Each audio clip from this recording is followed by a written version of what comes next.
Hello and welcome to the channel. My name is Nathan and today we are covering my first full build for the 2024 rules, a build I'm entitling the Draconic Trickster. This is a multi-class build between the 2024 Sorcerer and the 2024 Rogue.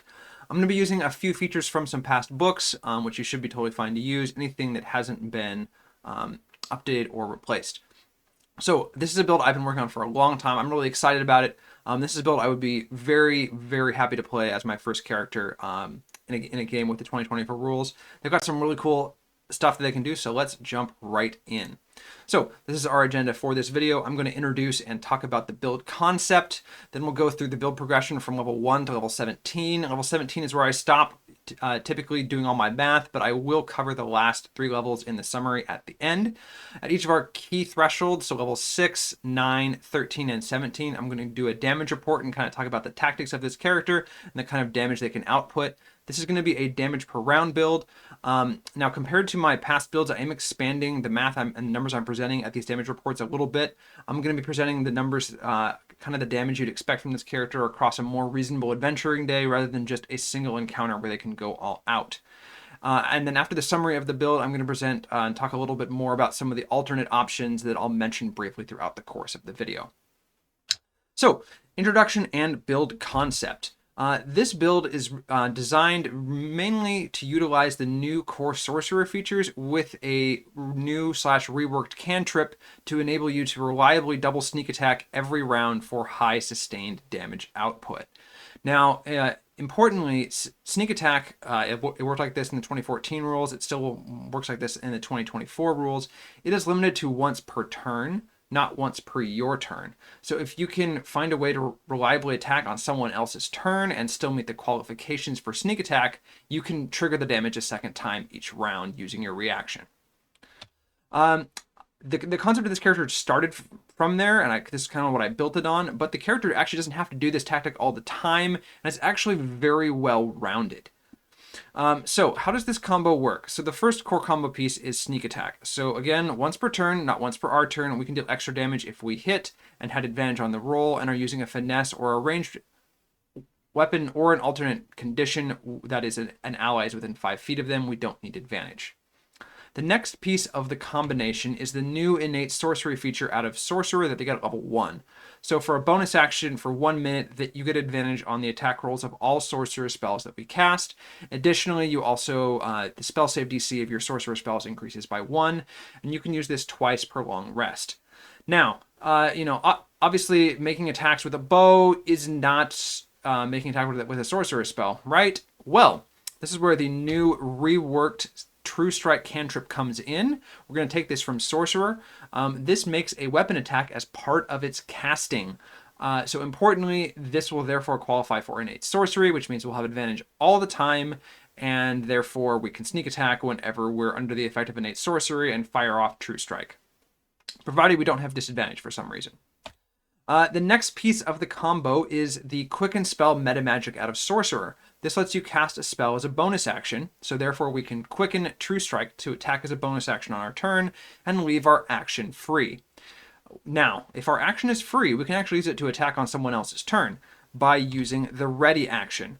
So if we ready True Strike, we can then fire off True Strike on the next character's turn and therefore proc sneak attack again.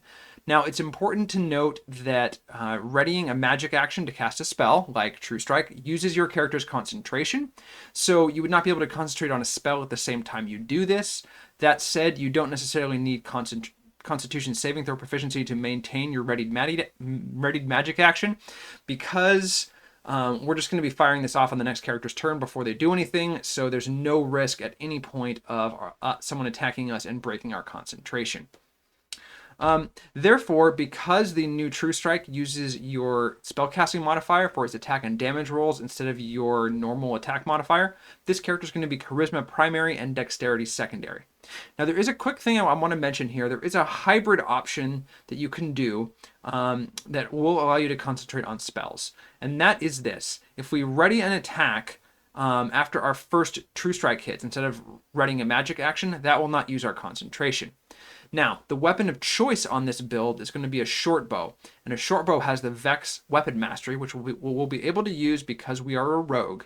Vex gives us advantage on our next attack that we make before the end of our next turn, provided we hit with the prior attack. So, if we hit with our bonus action True Strike, we would have advantage for a reaction attack.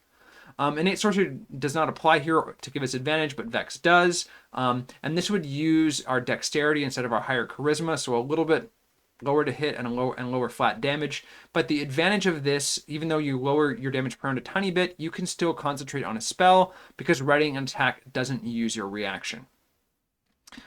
All right.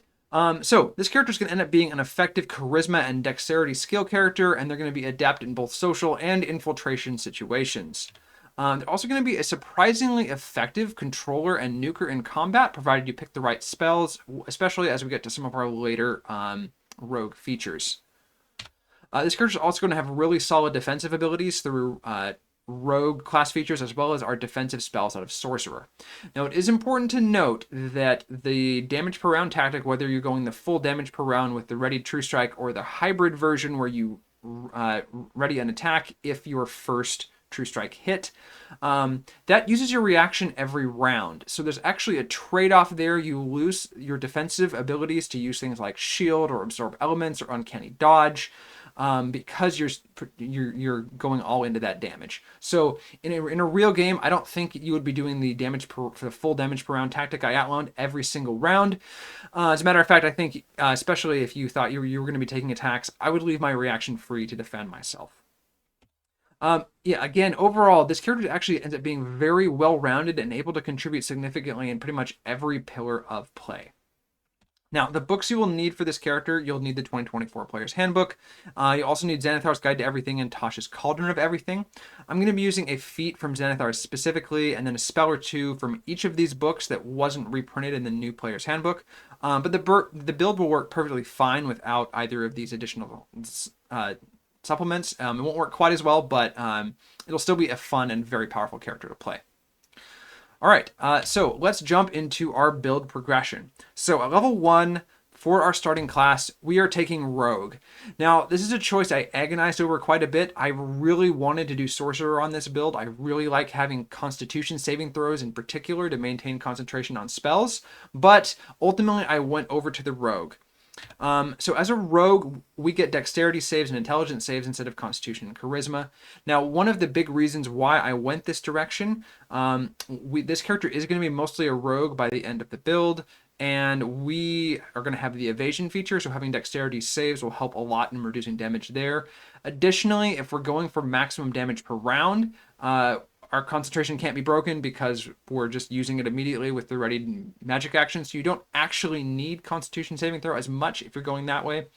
Additionally, starting as Rogue gets us more weapon proficiencies. It gets us a higher AC sooner, thanks to light armor. And we also have one more net skill, which will help a lot, especially given that this character is going to have the reliable talent feature, which comes a lot sooner under the 2024 rules. You can absolutely start Sorcerer if you want those Constitution saves, and this is something I'll talk more about in the alternate options at the end of this guide.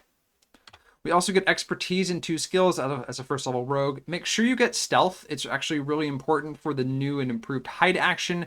For your second one, pick whatever fits your character. I might take Persuasion or Deception. We also get Sneak Attack here. I've covered how this works, and at this level, the extra damage is 1d6. And then we also get Thieves' Cant. Thieves' Cant is now a language, and we also get 1 additional language from this class feature.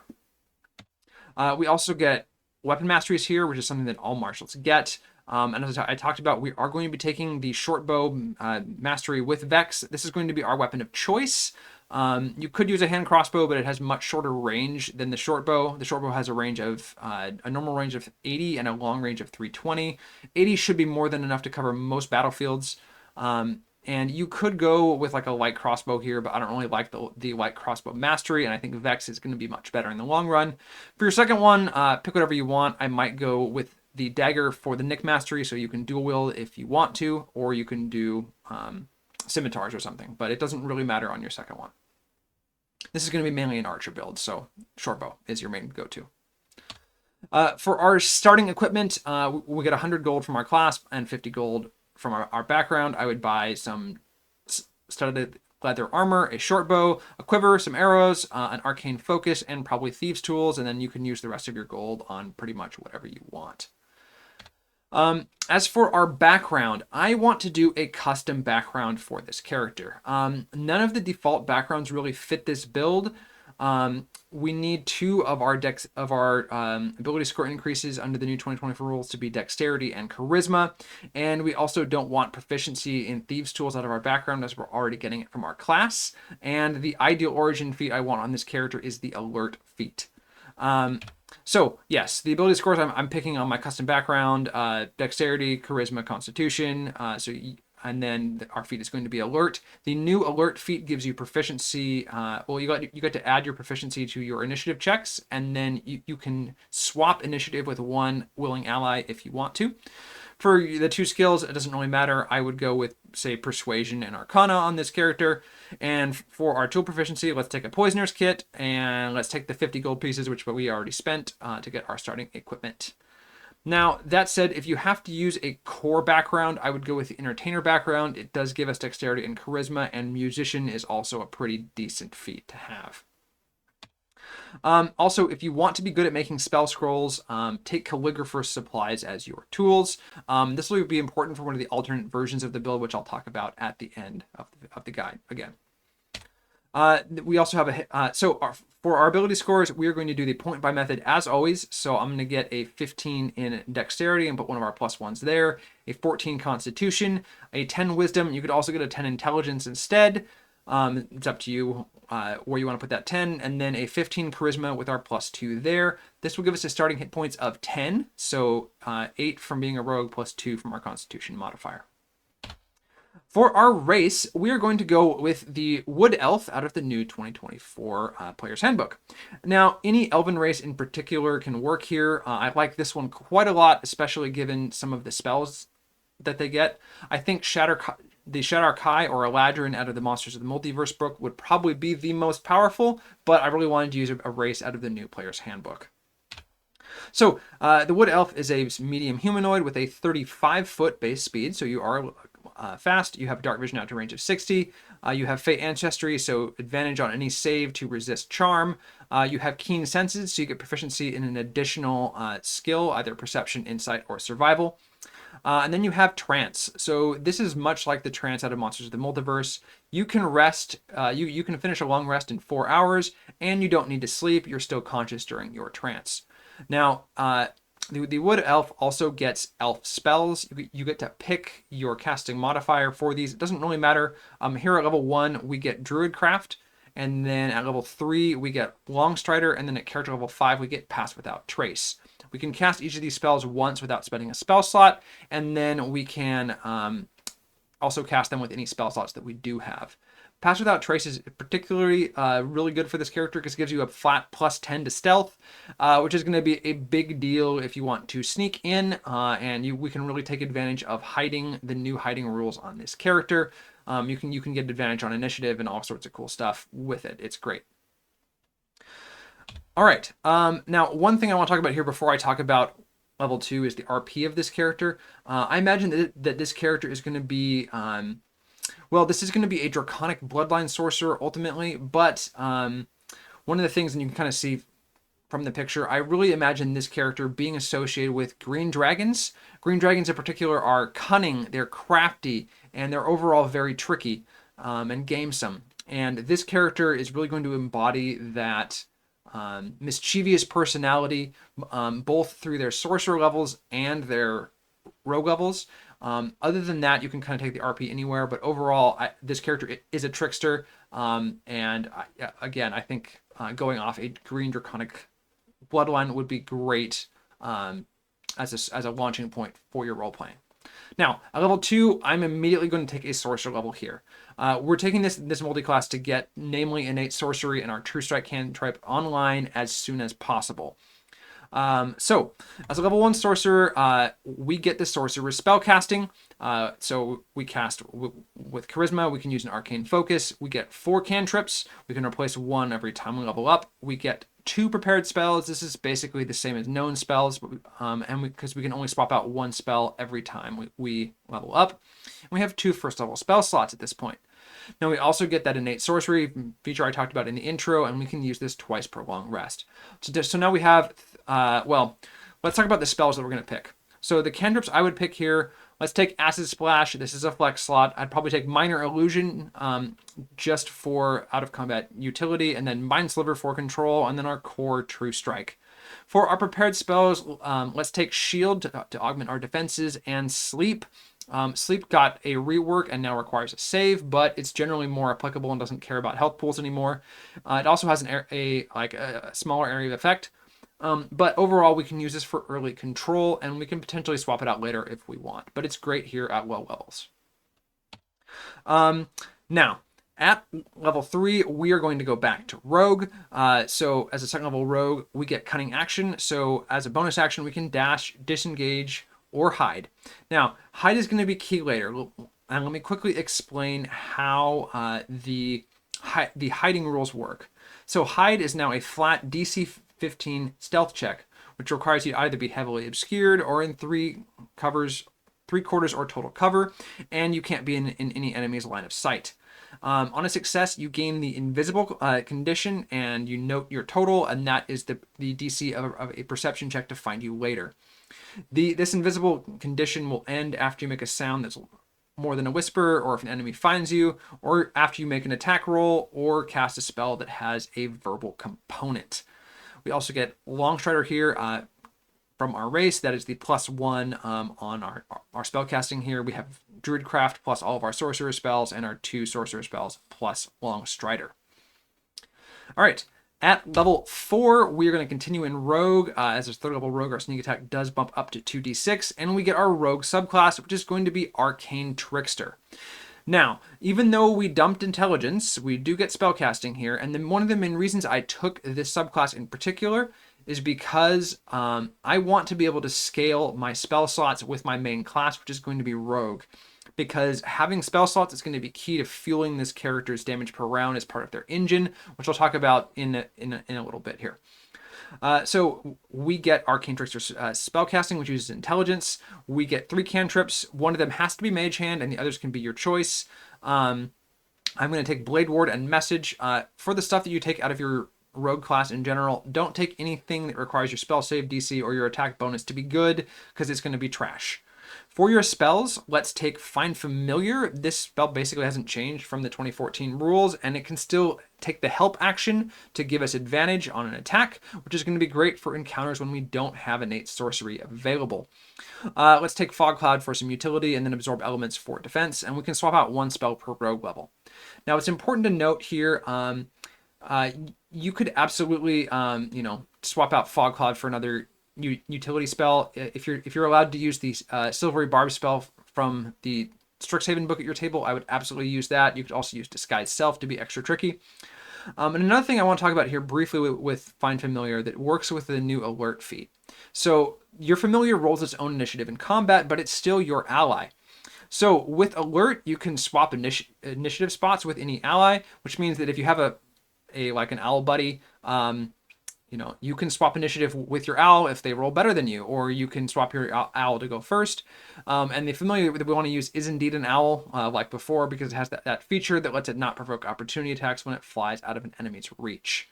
We also get the Steady Aim feature here. This is not one I'm really planning on using for the most part, other than in combats where we don't have any sorcery points, which we'll get later, or any uses of innate sorcery. But what this does is you can basically sacrifice all of your movement to get advantage on your next attack.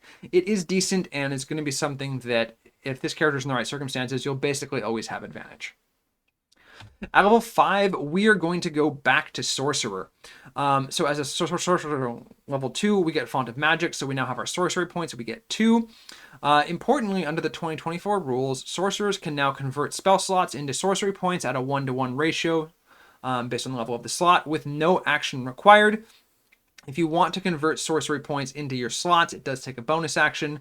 First and second level spell slots cost the level of the slot +1. So a first level is 2, a second level is 3. If you want to create a slot from 3rd to 5th level, it's the level of that slot +2 in terms of the sorcery point costs. Now we also get 2 meta magics here. We're going to take Quicken Spell. At this point, our core combo is online. For your second one, you can honestly pick your favorite. I might consider taking the new Twin Spell. What this does is if you get spells that can upcast to target an additional target, you can spend 1 sorcery point to upcast them once instead of spending a higher level spell slot. This doesn't work with any of the spells that we have yet, but it will work with some of the better ones that we're going to get later. And Subtle Spell is also a great option. For our new spells, we're up to 4 prepared spells out of Sorcerer. So let's take 2. Let's take Disguise Self and Ice Knife just for our blasting ability. And we also get our access to our Racial Pass Without Trace here. And the power of our cantrips does go up. And due to the way multi-classing works, we are now a 3rd level caster and have some 2nd level slots. Finally, on level 6, this is our last level before our first damage report. I'm going to take another level of Sorcerer here. And this gives us our subclass. And we're going to be using the new Draconic Sorcerer. They get the main feature that we're after here, in addition to their spells, which are actually really good, is Draconic Resilience. This gives us +3 max hit points now and +1 per level. So it basically ups your Sorcerer hit dice to a D8 in terms of your health. And then the new thing here is this subclass now has an unarmored defense while you're not wearing armor or carrying a shield. You can calculate your armor class as 10 plus our dexterity plus our charisma modifier. So now we can ditch our armor, wear robes, and walk around with a base AC of 16. We also get access to Draconic spells here, and all the new Sorcerer subclasses always have these spells prepared, and they don't count against the number you can prepare. So we get Alter Self, Chromatic Orb, Command, which is an amazing spell, as well as Dragon's Breath. We also get 2 new spells here.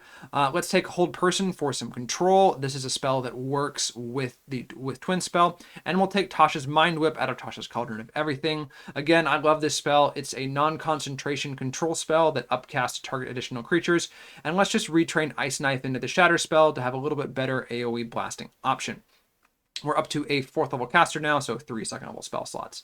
And feel free to swap any unused or unwanted 1st level spells into 2nd levels as you progress. Make use of that retraining. It's a great thing to have. All right, so here at level 6, it is time for our first damage report. What are our tactics? Well, we're going to use, for the main one I'm going to calculate, we're going to, in the first round, we're going to activate Innate Sorcery and True Strike. And then in round 2 and beyond, we're going to quicken our True Strike and ready our action to ready a True Strike for the next character's turn. This is the kind of core tactic I talked about. And at this point, we have a potential sorcery points of 13 if we were to convert all of our spell slots directly into sorcery points. So this is enough sorcery points to sustain through 2 combat encounters that last for 4 rounds, which is enough to use innate sorcery. For any other combats that you might have, we should always have advantage on our turn at least, thanks to some combination of steady aim, our Find Familiar's help, or the Vex Mastery. So, therefore, every round we have 2 True Strikes, each of them with +6 to hit with advantage, each of those doing 4d6 plus 3 radiant damage, because True Strike converts all the damage into radiant, and it's also added an extra damage dice at this point. So we have 1d6 from our short bow, 1 from True Strike, and 2 from Sneak Attack at this point. So our peak damage per round. This is the numbers I've calculated in my past videos, but this is the damage per round we output once we have spent a turn setting up. So against an armor class of 10, this character does 36 damage per round, and against an armor class of 15, it's 31.2. Now, if we average that over the course of a 4-round encounter to include our setup time, it's 31.5 DPR against an armor class of 10 and 27.3 against an armor class of 15. Now, if we extend this out to 4-round encounters every day, so now we have 2 max output encounters thanks to innate sorcery and our sorcery point pool, and then 2 encounters where we're just firing off at a True Strike with advantage every turn. So our average DPR for these situations against armor class of 10 is 25. and I guess an armor class of 15, it is 21.5. And honestly, this is pretty decent. And you know, given all our defensive abilities, I think this character is solid, but we're going to scale quite a bit from here. So at level 7, we are going to go Rogue 4. And if you wanted to have this power spike earlier from this feat, you could go 4-2 at level 6. The important thing is just to make sure you have meta magic, because that's one of the things that enables your combo to work. So we're going to take the Elven Accuracy feat out of Xanathar's Guide to Everything, and this is a feat that can boost your Dexterity, Intelligence, Wisdom, or Charisma. We're going to use this to tap our Charisma up to 18. Additionally, what this does, if we make an attack roll with advantage, we can re-roll one of the dice. So essentially, this creates what I call super advantage, where we're mathematically, this is equivalent to rolling 3 dice and taking the best result. We also get 1 new spell from Arcane Trickster, which Arcane Trickster, again, uses wizard spells. Let's go ahead and take the new Jump. This is a non-concentration spell that lasts for a minute that basically boosts your movement speed by 20 feet. Yeah, what it does is you can spend 10 feet of movement to jump 30 feet. And you can upcast this spell to target multiple creatures. So again, it works with Twin Spell if you want to use that. At level 8, we're going to take Rogue 5. Our sneak attack bumps up to 3d6, and we get the new Cunning Strike feature. So what this does is we can sacrifice a sneak attack dice for some kind of extra effect. I'm not going to be using these on the damage reports because it is a damage loss, but they are quite good. And these, if they require a save, the save for these is 8 plus our Dexterity modifier plus our proficiency bonus. Poison, they have to make a con save, or they receive the poison condition. Trip is a dex save or knocks them prone. And withdraw, you just get to move without provoking opportunity attacks. We also get Uncanny Dodge here, which lets us use our reaction to have the damage from an attack that hits us. This is a great feature and is one of our big defensive boons, although, again, we can't use this if we're going with our reaction double our damage per round tactic, but it's still very good. At level 9, we're going to take another level of Sorcerer here just to get another feat. I'm going to use this to cap our Charisma at 20. We get another cantrip here. It doesn't really matter. I might take the new Sorcerer's Burst for fun, but you know, what other cantrip you take, it's not going to match the damage output of True Strike, so it doesn't really matter that much. Additionally, you can take a couple of Charisma half feats over the course of your career instead of this 2 Charisma bump here. And again, that's something I'm going to talk about in the alternate options at the end of the video. We get a new spell here. Let's take Misty Step for mobility. And now, due to the way that multiclassing works, we are a 5th level caster with 3rd level spell slots. So, at level 9, it is time for our next damage report. So what has changed since last time? Well, we've capped our Charisma at 20. It was, 17 before. We've gained a bunch more utility spells. We have a lot more spell slots, which means we have more sorcery points. Our sneak attack is bumped up by 1d6. We've gained Cunning Strike for some additional in-combat control options, as well as Uncanny Dodge for defensive abilities. And we've gained Elven Accuracy.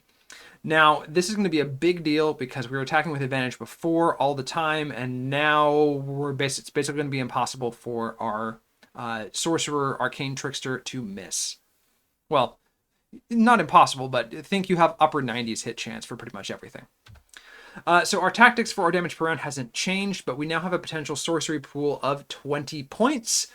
This is enough for 3 max output encounters. Now, that said, for one of those, we won't actually have True Strike. Well, we won't have innate sorcery, but that said, because we're not spending a turn setting up, if we can land our first attack, and we will have advantage thanks to probably like a Find Familiar, that will mean the Vex property will carry our advantage over to the next hit, and we can keep chaining that as advantage so long as we don't miss.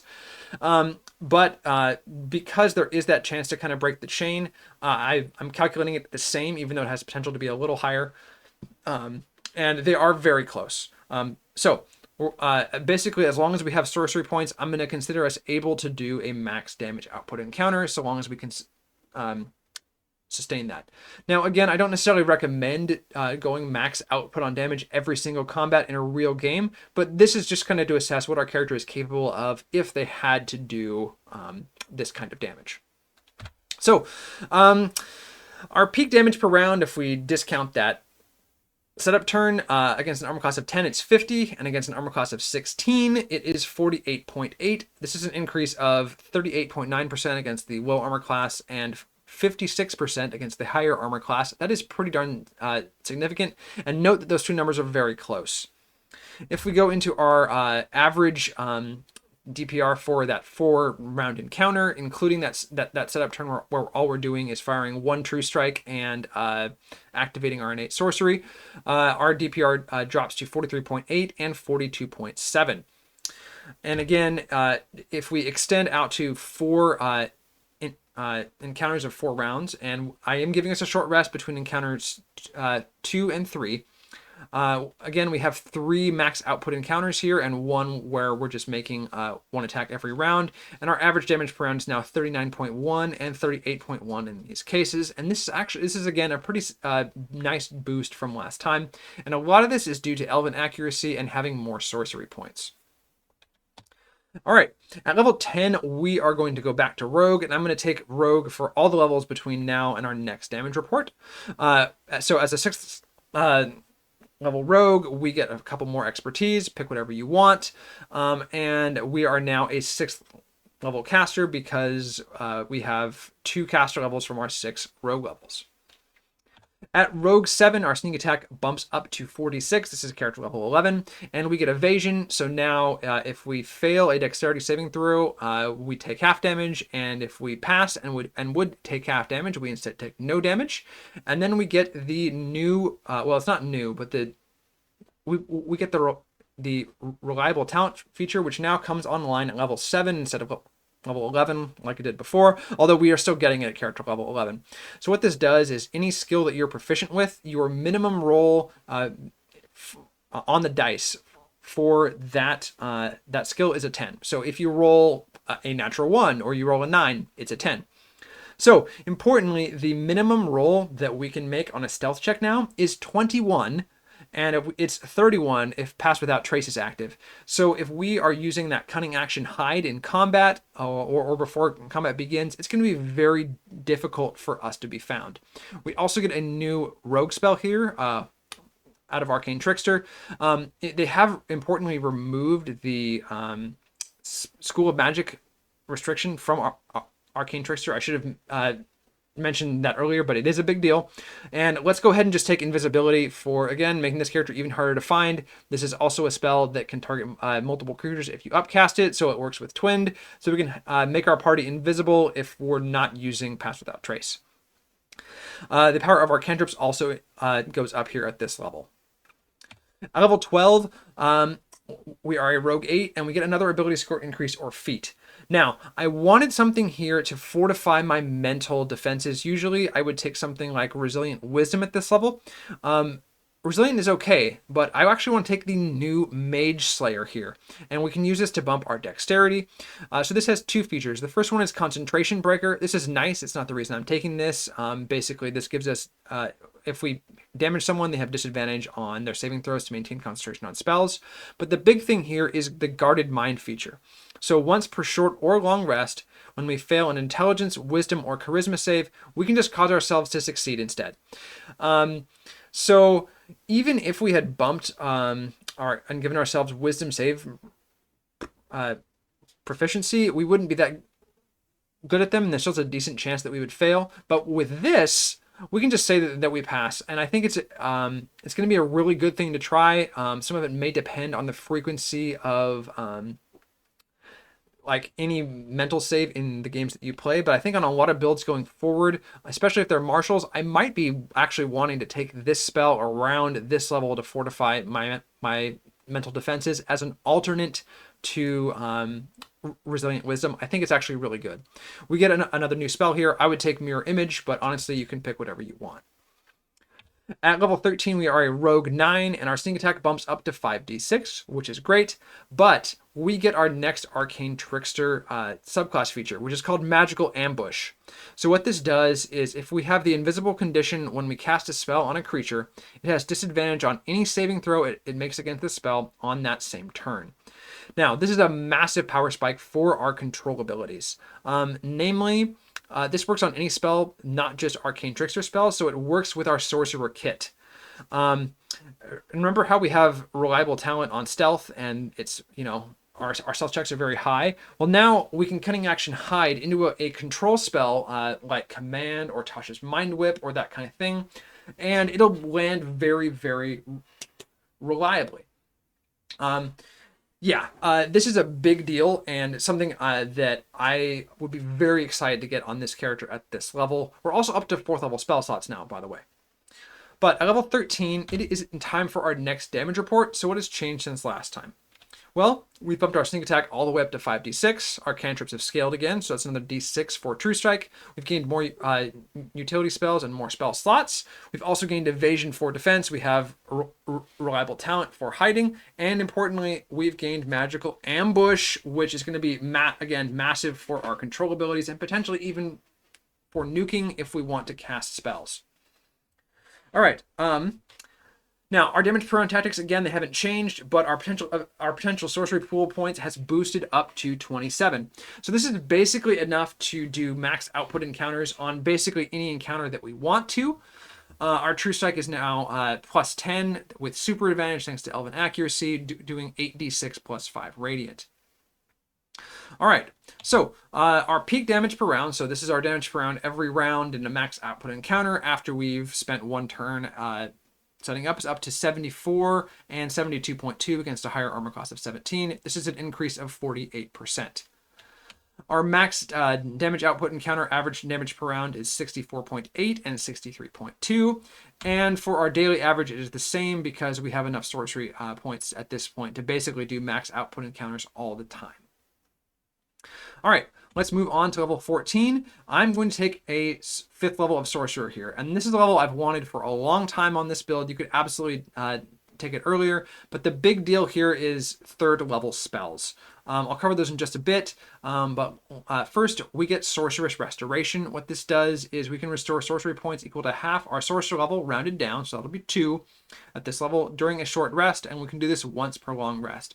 So it's essentially an extra 2 points into our sorcery pool that I'll use to figure out how many times we can fire off Quicken Spell, basically. And as for, we also get a next group of subclass spells here. Namely, we get Fear, which is a great control spell, and Fly, which is a great utility spell. We also get to prepare 2 additional sorcerer spells here. I'm going to take Fireball for damage and then Counterspell. Counterspell, again, we can't use if we are making doing our damage per round tactic. Counterspell has also seen a nerf in that it now requires a Constitution saving throw, and if the target passes, they keep their spell. But if we're hidden when we counterspell, it'll work with magical ambush, and they'll have disadvantage on their save.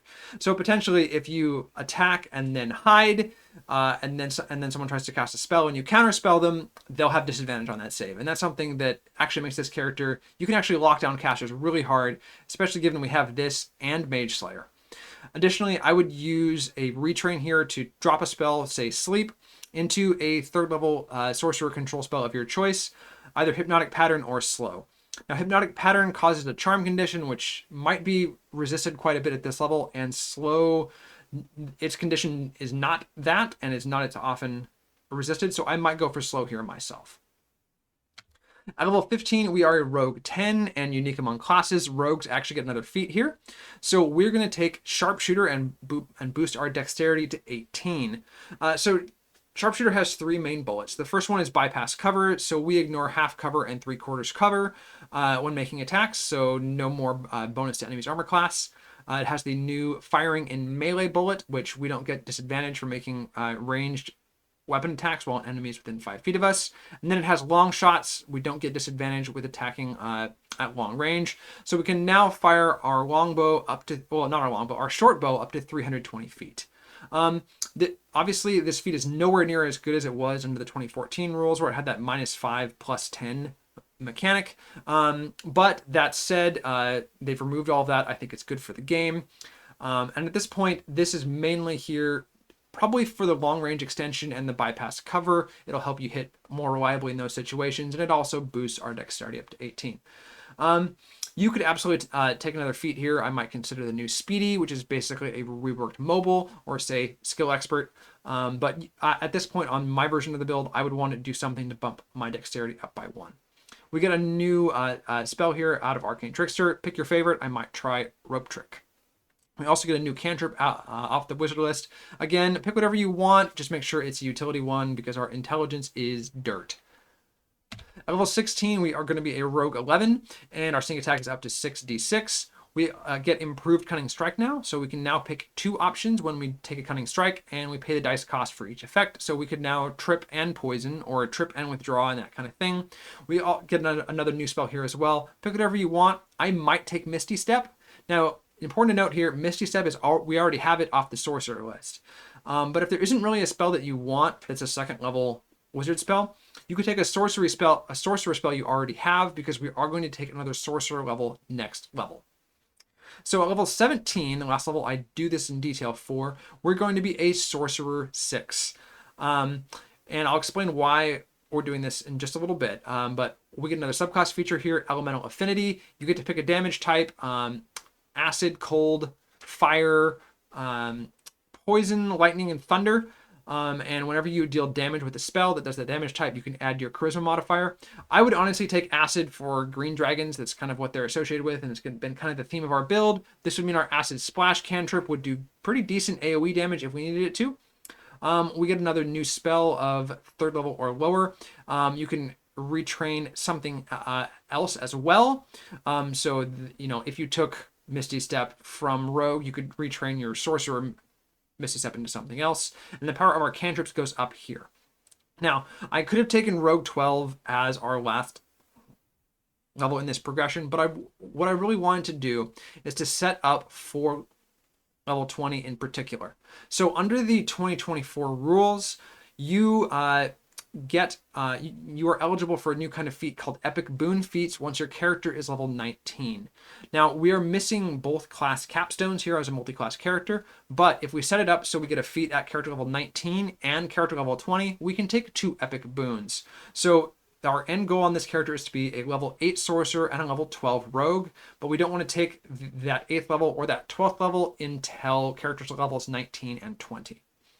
And we're up to a 9th level caster here, which means 5th level spell slots. So let's see how our damage is doing.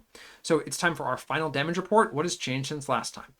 Well, we've boosted our dexterity to 18. We've gained sharpshooter to extend our range and ignore cover. We have our 3rd level sorcerer spells for control. We've got sorceress restoration for a few extra sorcery points. It's 3. We have more spells, more spell slots, a 66 sneak attack. Our cantrip is scaled up by another d6, and we can potentially fire off 2 cunning strikes if we want to apply more control. Our DPR tactics haven't changed, but our potential sorcery points has more than doubled up to 45 from 28, and this is largely due to our spell slot scaling. Our true strike is up to plus 11 to hit with our elven accuracy super advantage and does 10d6 plus 5 radiant damage at this point per shot. So our peak damage per round, once we have set up with innate sorcery, is 90 against an AC of 10 and 87.8 against an AC of 18. That is a very small difference, and this is an increase of just over 20% since last time. Our max output encounter damage per round, so averaging these 7 true strikes essentially that you'd make over a 4 round encounter, yields a DPR of 78.8 or 76.8 against the higher armor class. And because we have enough sorcery points to sustain our max damage output for all of the rounds, our daily average with 4 round encounters is the same. All right, so and it's time to summarize and kind of talk about this build as a whole. So the first thing I do on these summaries is I give my builds an overall score. Now, the way I do this is I take all the numbers and all the damage reports and I average them into one number. Historically, this has just been kind of that peak DPR number for the DPR characters, but I'm going to give you their other numbers as well, just as kind of a point of comparison. So this is a 61.3 on the overall for peak damage per round. This is quite good. And this is my first build of the 2024 rules. That's damage per round build. So I don't exactly have something to compare this with. This is below my overalls from my baseline fighters I made from 2014, but I made a lot of assumptions on those. And this character does better damage than those at higher levels. For our max output round, and I'm only going to look at the high armor class for these because I think including the low armor class does boost it a little bit. So our average for our max output over 4 rounds is a 52.5 against the higher armor class, and our daily average for 4x4 rounds again against the higher armor class only is they score in at a 49.5. One of the cool things I love about this character is you don't actually lose much damage over the course of a long adventuring day, even if you go all out 4 damage per round, just because it doesn't take much resources to sustain it, at least as you get to higher levels. All right, now again, if you're gonna take this build to 20, again, as I talked about, we would go Sorcerer 8, Rogue 12. So we also get Sorcery Incarnate at Sorcerer 7. What this does is we can refresh innate sorcery for 2 sorcery points if we're out of uses. So basically we'll always have it, and we'll have a bajillion spell slots. This character would be a 12th level caster, which means they would have a 6th level spell slot. As for your 2 epic boons, it doesn't really matter a huge amount. I've never played a game that's gotten to this high level, that's gotten anything like this. Although I've played one game that's at level 20 under the 2014 rules. But for your 2 epic boons, I'd recommend, say, Boon of Dimensional Travel, which lets you teleport after attacking. And Boon of the Night Spirit, which can let you become invisible pretty much all the time. But basically anything that can bump your charisma would be what I would want to take. I'd want to bump our charisma up to 22 with these. The Boon of Fortitude or Recovery might be really good to boost your survivability and that kind of thing. Yeah, as I mentioned, do I see this character actually going full damage per round all the time? No way. I think I would likely focus on a mix of control and damage abilities myself, likely going into that hybrid tactic, potentially, especially once we get to Rogue 9 and get Magical Ambush. The damage per round tactic, again, consumes our reaction, and then we couldn't use our reaction to defend ourselves with spells or with Uncanny Dodge or stop enemy spellcasters with Counterspell. Again, going full damage per round is a defensive penalty, and it's a trade-off, and so I don't see you doing that all the time on this character unless you needed to. Although, again, the damage numbers I presented were reflective of you doing that damage per round all the time. This character, again, is extremely versatile. I think this character can do it all. We have damage when you need it. You have control when you need it. You are solid defensively when you're not going all out on damage. You're great at skills out of combat, including exploration skills and social skills. We have a familiar to scout for us. We can be invisible with our whole party. We can be very hard to detect with Pass Without Trace. Everyone can fly. Yeah, this character is fantastic pretty much at all pillars of the game.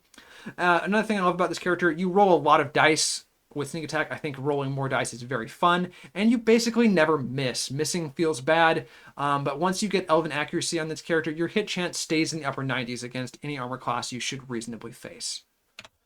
I also love the RP potential on this character. Again, green dragons are tricky, and this character perfectly kind of plays out that fantasy. I think the rogue meshes perfectly, again, with that kind of green dragon bloodline. I think it's just fantastic and a great place to start a character's RP from. This character is also really good at turn order. You're likely going to have an advantage on initiative thanks to stealth. If you initiate combat out of stealth, you get to advantage on initiative roll. Your familiar rolls 2, and thanks to alert, we can swap initiative spots with our familiar or an ally. We essentially have Elven Accuracy on advantage on initiative because we have 3 potential rolls. Advantage thanks to being hidden and our familiar's roll. So let's talk about some alternate options. And these are some things I thought about while designing this build and things you could absolutely do on other versions of this character. So the first one is using the Thief subclass instead of Arcane Trickster. Now, there's a really interesting thing here. So the Thief has a feature they get at level 3 that allows you to use a magic item as a bonus action. This feature is called Fast Hands. Now, what you can do with this is you can scribe a whole bunch of scrolls of True Strike and kind of get around the sorcery point limits with Quicken Spell. Now, to scribe a spell scroll of True Strike, that's a cantrip, so it's going to cost you 15 gold per scroll. You would want to make sure you have the Calligrapher's Supplies proficiency out of your background. One of the issues I see with this is it's potentially prohibitively expensive in the early game. If you're firing off, 7 True Strikes of combat at 15 gold a pop, that's 105 gold every combat from True Strikes alone. That's prohibitively expensive early, but in the late game, that amount of gold doesn't really matter that much. I also love the idea of having a quiver full of arrows that are wrapped in scrolls. Actually, hang on, it's only 60 gold on or 45 gold, because you're only bonus actioning 3 times in a typical max output encounter. So it's 45 gold, not 105. That's still prohibitively expensive at early levels, and minuscule in the late game. This version of the character is also way worse at spells and way less versatile, thanks to only having spell slots from Sorcerer and not having all the spells and spell slot scaling of the Arcane Trickster. But it is a really cool option, and I wanted to mention it. There's also potentially more reliable ways to craft magic items under the 2024 Dungeon Master's Guide, and one of those is you can make a weapon that you can cast a cantrip out of, and so a thief could use an item like that, like a short bow that can cast True Strike, I think 6 times per day, is another way to fire off as a bonus action without necessarily using sorcery points. I think the Thief might be better suited with different casters, but it is a really cool and option to cover. It's very expensive and magic item dependent, and I don't like to assume access to those when I make builds. Let's talk about the double charisma half feats instead of taking +2 charisma. So if you were going to do this, I would probably trade off the dexterity feats. You probably wouldn't get sharpshooter, but you could take a couple things out of, like, say, warcaster, inspiring leader, ritual caster, etc. These would things that could potentially boost your ability to concentrate on spells, or help you give all of your allies temporary hit points and that kind of thing. I also want to mention an alternate level split, namely going Sorcerer 4, Rogue 16. You still get 2 epic boons if you do it this way. You also don't get those 3rd level Sorcerer spells. I think I like 8-12 a lot better, but you do get higher level rogue features with this, which can be interesting. Also, again, alternate option, you can 100% start Sorcerer if you want to. Having Constitution saving throws does make you a better controller because you can concentrate on spells, although you lose some weapon and skill proficiencies to do so, and a teeny tiny little bit of health. All right, so thanks for watching. This has been the Draconic Trickster build for the 2024 Dungeons & Dragons 5th edition rules. This character was a blast to design. It was a little tricky. There's a lot of choices to make here and a lot of unique ins and outs, but overall, I think this character would be a blast to play. I think, honestly, the first time I get to play a game under the 2024 rules, this build is what I'm going to be pulling out, and I think it's a unique experience and something that is only possible thanks to the things that they've changed and updated under the new rules. So, my name is Nathan. Thanks for watching, and I will see you next time.